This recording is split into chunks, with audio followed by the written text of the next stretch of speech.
In this video, I'll show you how to get a free donation button in Please Donate, so people can start donating Robux to you without spending anything upfront. Step 1. Open Roblox and go to Create. On your browser, go to roblox.com/create. Make sure you're logged into your Roblox account. Step 2. Create a game pass. Click Manage My Experiences and pick a game under Experiences.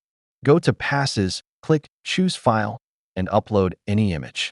Give it a name, then click Create Pass. Step 3. Configure and set price. Click the gear icon next to your new pass. Select Configure, then go to Sales. Toggle Item for Sale and set a price, e.g., 5 Robux. Click Save. Step 4. Join Please Donate. Go back to Roblox, open Please Donate, and claim a stand. Your donation button will now appear with the price you set. Important notes. Roblox takes a 30% fee, so you'll receive 70% of each donation. It may take a few minutes for your button to show up. You don't need to own a game or spend Robux to set this up.